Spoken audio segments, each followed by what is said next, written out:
should take it slow.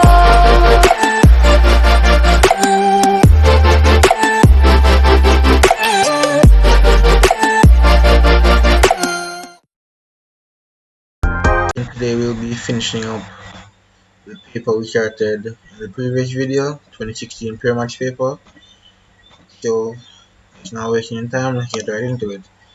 First one says the expression cot x plus tan x can be written as, and you must show one of these. Now, when you see cot and tan, the best thing to convert them to is cos and sine. So we can put cot x as cos x over sin x,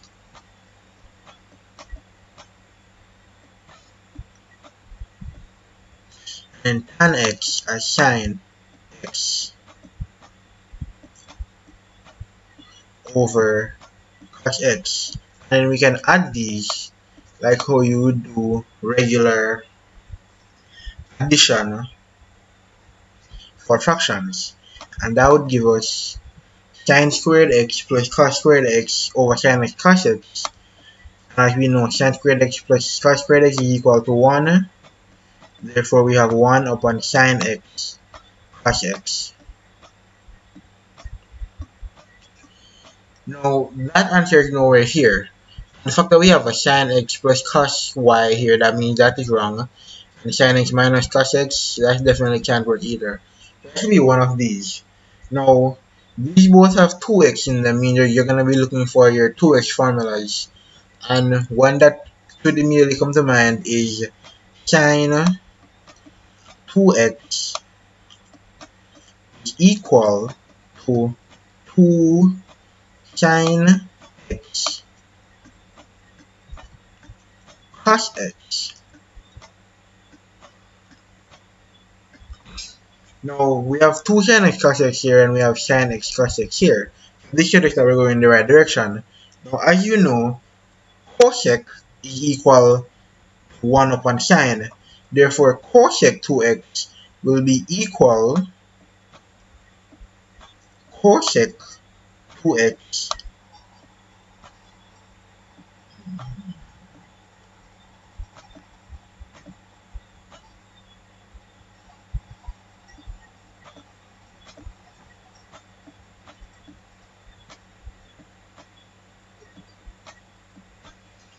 will be equal to 1 upon 2 sin x cos x. 1 upon 2 sin cos. And if we were to multiply it by 2 like they have it here, we would cancel out this 2 and end up back here. So then that will tell us that A is the correct answer for this question.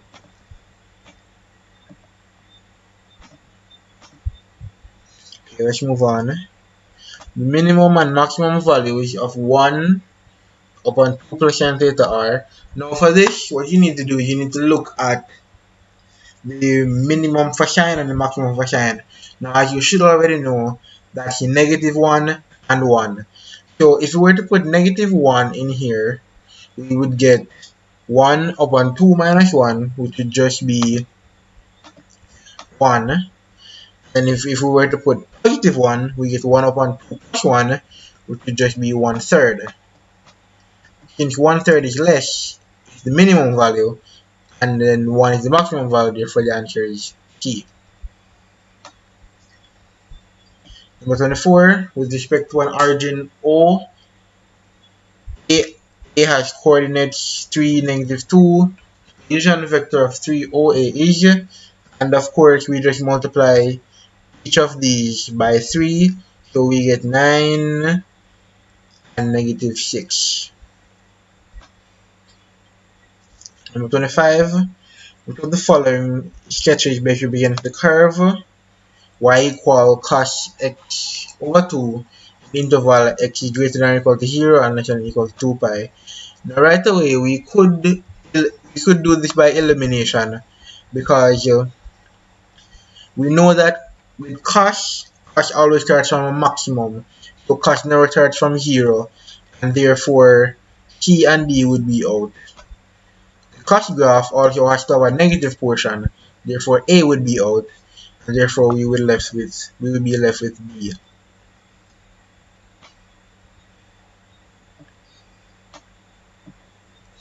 Now number 26 says variable point pxy move sure that it is the same distance from the points 1x and 3, 2.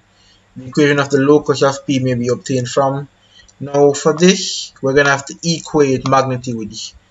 So we're going to go ahead and we're going to equate the magnitude of the line P with this first point here, and then the line P would form with the second line here. The way we do that is by using distance formula. So for the line that P forms with this point, it would be x minus 1 all squared plus y minus 6 all squared, and then we are equating it to x minus 3 all squared plus y minus 2 all squared. And we equate it because it says that they're the same distance. So the answer here is C. Number 27.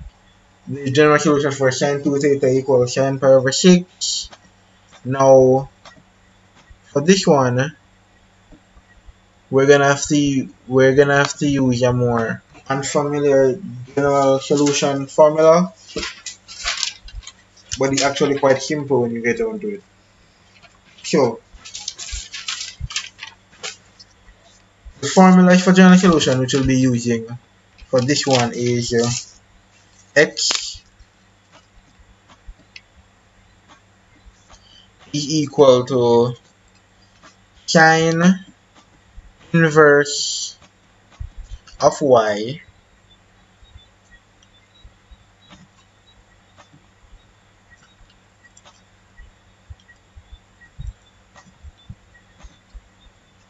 plus 2 n pi and x equals negative sine inverse of y plus 2n plus 1 pi. Now of course this is in the case where sine x equals y, and of course here we have sine 2 theta equals sine pi over 6, which is 0.5, so the y would be 0.5 in this case. So the general solution for this now would be 2 pi 2 theta, sorry, would be equal to sine inverse of y. We already said that y is 0.5, so that would be pi over 6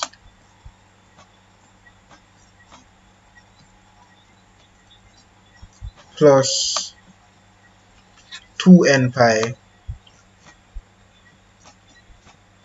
And of course, to get theta, we divide 2 by 2, and we get theta is equal to pi over 12 plus n pi. We also should that's one of the solutions of theta. We need the other one. So the other one we're going to use this formula. So we already know that sine inverse of y is pi over 6. So we're going to have 2 theta equal negative pi over 6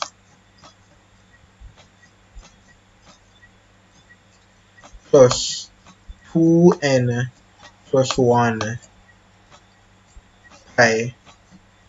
And essentially what you'll do now, you'll do the same thing you did with this one, and you'll bring over the 2 and divide through, and then of course you'll add and subtract where you need to, and then the answer you will eventually get is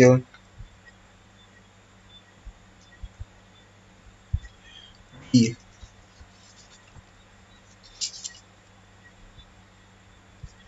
Now let's just go ahead and clear off most of this, so we'll have space for the next question. Okay. Number 28 says a circle has center -1, -1.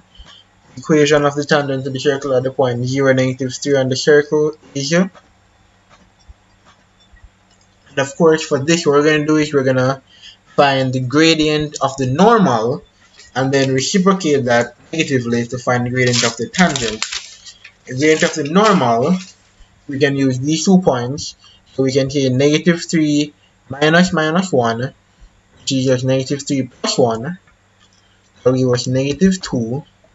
And say 0 minus -1, which would give us 0 plus 1 or 1. So the gradient of the normal is -2. For the gradient of the tangent is a half. The equation of the tangent is y equals half x plus c. Now, in order to find the c value, we have to take the point that they gave us here, 0, -3. So to say that -3 is equal to 0 upon 2 plus c. 0 upon 2 is a 0, so that means -3 is equal to c. For the equation is y equals half x minus 3.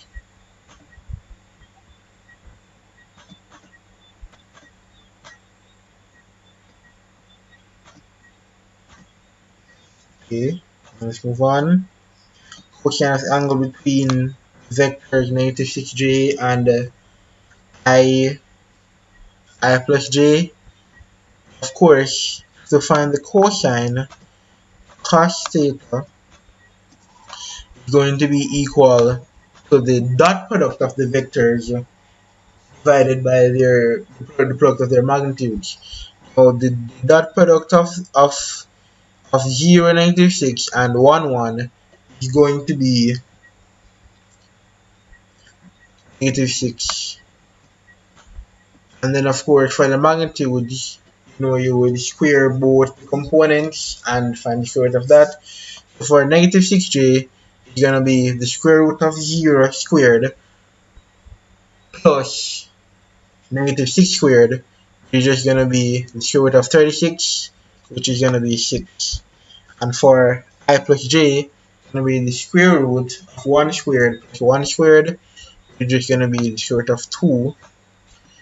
6 would cancel out 6, leaving us with -1 over square root of 2.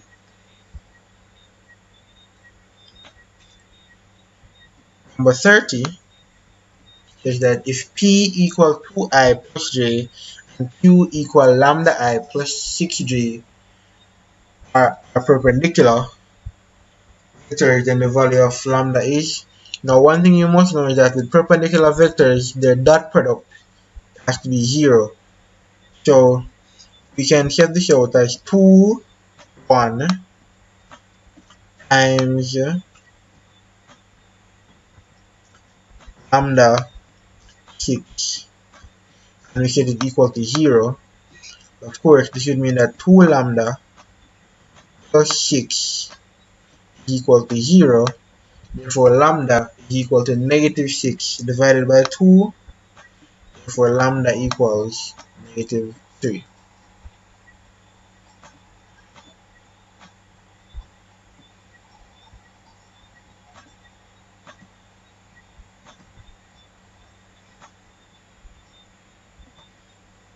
Now, this one says, from the diagram above, which are the following statements are true.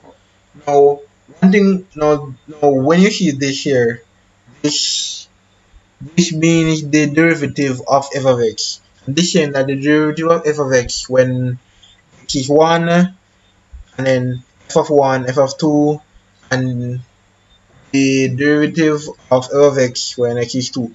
So, what you must look at here is what we really find when we find derivative. When we find derivative, we're finding a gradient function for f of x. And so, we're going to look at how the gradient would be at different points on the graph. So, at x equals 1, gradient for this is decreasing. You can see that the graph is going down to the point where x equals 1.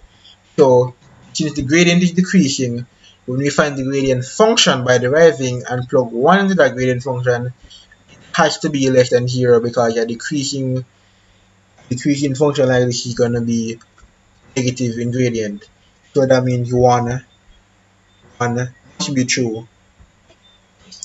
Now, we can also look at the fact that if we can also now look at IV where it says the derivative of f the derivative of f of x where x equal to is equal to k. By looking at the graph we can see that that doesn't make sense since at this point f of 2 is already equal to k. So when you derive it, f of 2 can no longer be equal to k.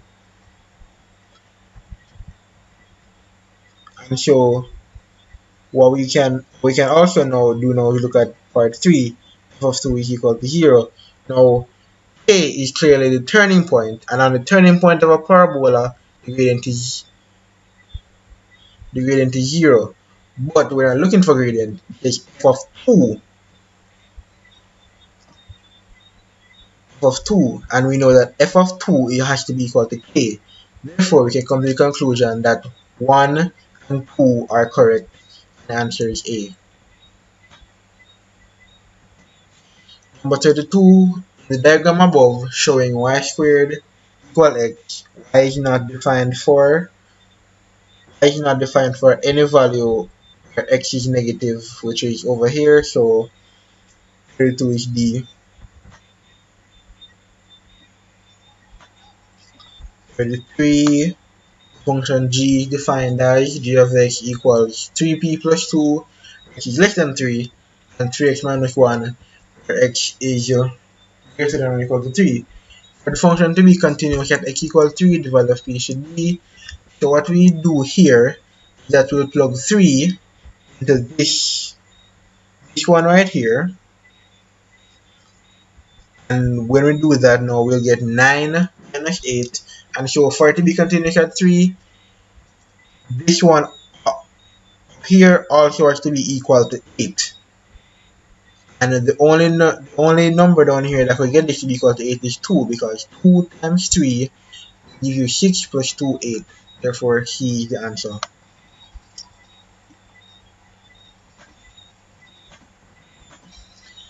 Curve is given parametrically by the equations x equal t squared minus 2t and y equal t squared plus 2t. Simplest expression for dy dx is given by, so for this we have to say that dy dx is going to be equal to dy dt times dt dx, because dt will cancel out dt. Now dy dt is going to be equal to 2t plus 2, and then the x dt will be equal to 2t minus 2. We don't want dx dt, we want dt dx. So we'll invert it and we'll get dt dx to be 1 upon 2t minus 2.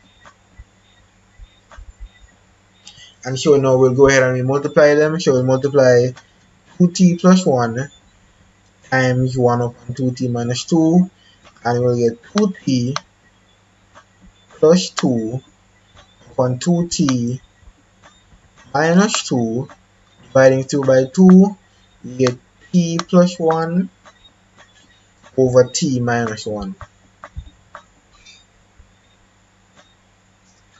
So the following real function has a point of discontinuity. Now, when looking for discontinuity, we're looking for a function that at some point will give and divide by 0 error. So by that virtue, C and D could not be answers because there's no way you will end up dividing by 0 with C or D. So you'll have to look at A or B. Now looking at B, the only way we get 0 in the denominator if x squared was equal to -1, because -1 plus 1 would equal to 0.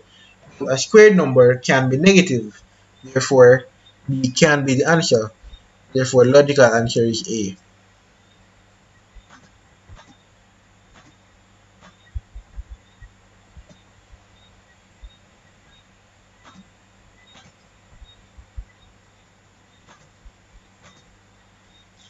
Number 36. A radish is heated and its length at time t seconds is given by L equal 5t squared plus 100 centimeters. When t is 3, what's the rate of increase of L? Now, if we're looking for rate of increase of L, we have to find the derivative of L with respect to t. And so when we derive 5t squared plus 100, we'll get dl dt to be equal to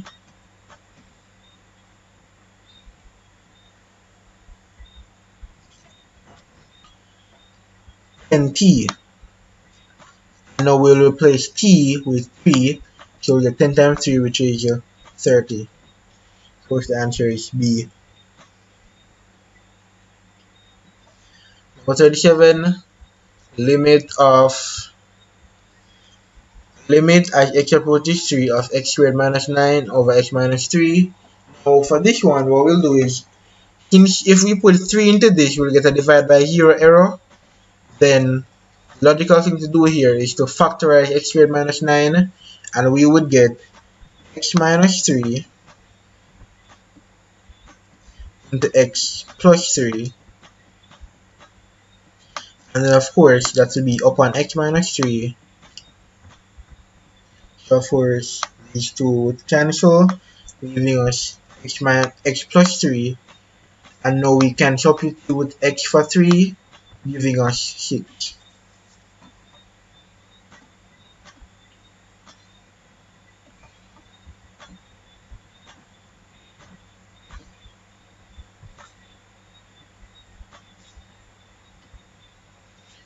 Now item 38 refers to the following diagram, which shows the finite region are bounded by the line y equal x and the curve y equal x squared. We're looking for the area. Now to calculate the area of the space here, we'll calculate the area of the triangle formed by the line y equal x and the little space, one space here formed by the curve y equal x squared, and then we subtract the area underneath this curve from the area underneath this line. Now since this forms a triangle here, we can just use half base times height. Of course, the base is 1, so we use half 1, which is half, times the height, which is also 1. So the area of the triangle is just a half. For the area of the curve, we have to use the integral from 1 to 0 of x squared dx, which would be equal to, now of course the integral of x squared is x cubed divided by 3, and so the integral from 1 to 0 is just going to be 1 cubed divided by 3 minus 0 cubed divided by 3. Of course, all of this is 0, all of this is redundant, and then now we'll subtract them. So we'll say 1 half minus the 1/3, which would give us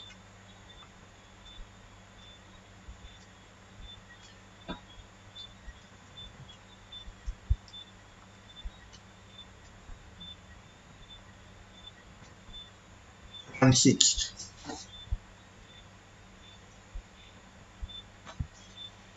Number 39, the gradient at x equals pi over 6 on the curve y equals sin x. If we're looking for the gradient at a point, what we will have to do is we'll have to derive y equals sin x, and when you derive sin x, you get cos x. Therefore, we're looking for cos pi over 6, which as you should know is equal to root 3 over 2.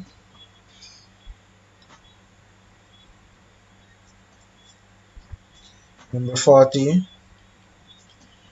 the definite integral from pi over 4 to 0 of sec squared x dx. Now, of course, first thing you know here is that the integral of sec squared x dx is tan x. Therefore, we're looking for tan x, or in this case, tan pi over 4 minus tan 0. And tan 0 is 0, so this part becomes redundant. Tan pi over 4 is 1. Pi over 4 is 45 degrees, tan 45 is 1. So the answer is A. Number 41. Now here's where you really want to know your laws of integrals. According to the law of integrals, 4 that is right here could actually be pulled out as a constant multiplying the entire integral. And then what we could do is we could rearrange that to say the integral from 5 to 2 of f of x dx is equal to 9 over 4. Now what we want to find is when we have a 3 as the constant, and again the 3 could be multiplying all of the integral.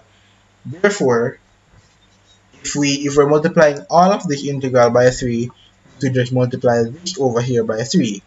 So we end up with 3 times 9 over 4, which should be 27 over 4. Number 42, the diagram above, which of the following statements is not correct? F of A is undefined.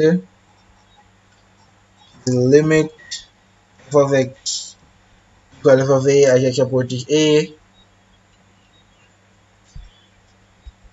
F of x discontinuous at A, and the limit f of x as x approaches A doesn't exist. Now, of course, the answer for this one is B, and reason being, f of A is undefined is correct because you can see where x equal A, there is no point corresponding to that. And since this is an infinite discontinuity, where they're going infinitely upon both sides, then the limit does not exist. And if the limit doesn't exist, then it's discontinuous. Therefore, the one that is not correct is B. Tell me pretty lies, look me in the face. Tell me that you love me, even if it's